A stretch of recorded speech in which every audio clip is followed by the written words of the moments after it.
once you've collected the data, it's really important that you can share it with others in a very clear and concise way, because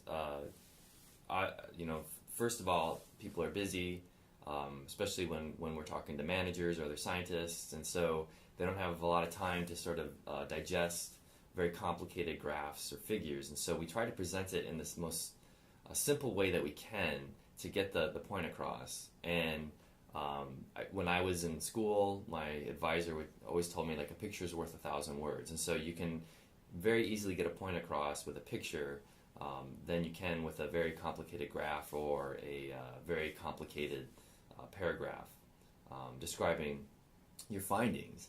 And so what I try to do is, I mentioned earlier that we have a lot of invasive species in Hawaii, and so we need to pick which species are having the greatest impact so that managers can focus on those species and try to develop mechanisms to control or essentially eradicate those species.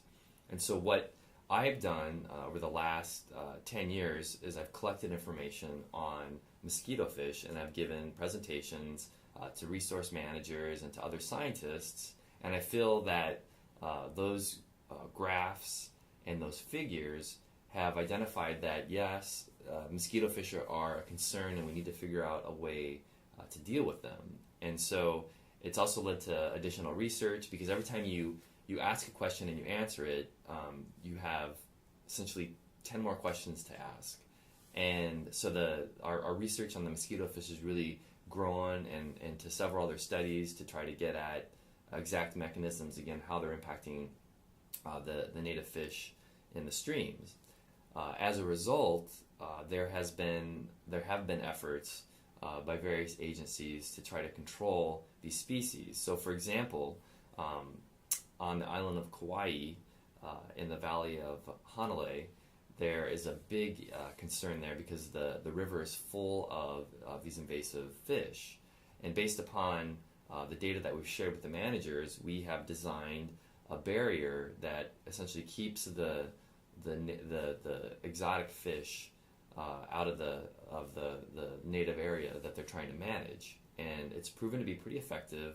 And if we hadn't done the research and we hadn't presented it at these meetings, we probably still would not be talking about ways to control or eradicate these species. We'd still be trying to gather information to figure out how they're impacting them.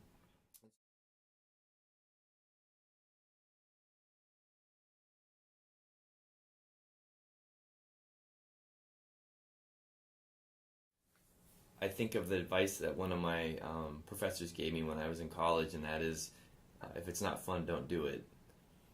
And so pick a project that you're going to have fun with, because you're going to get so much more out of it. It's going to be so much more enjoyable. And you might not be able to solve climate change or but I think as a young budding scientist, pick a project that appeals to you, that's fun. Like, for me, I loved working in the creek behind my house. Not working, I loved playing in the creek and coming home muddy.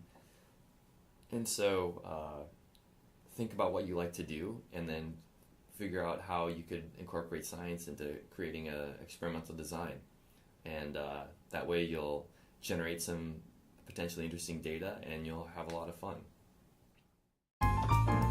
Visit the Natural Enquirer website for more information.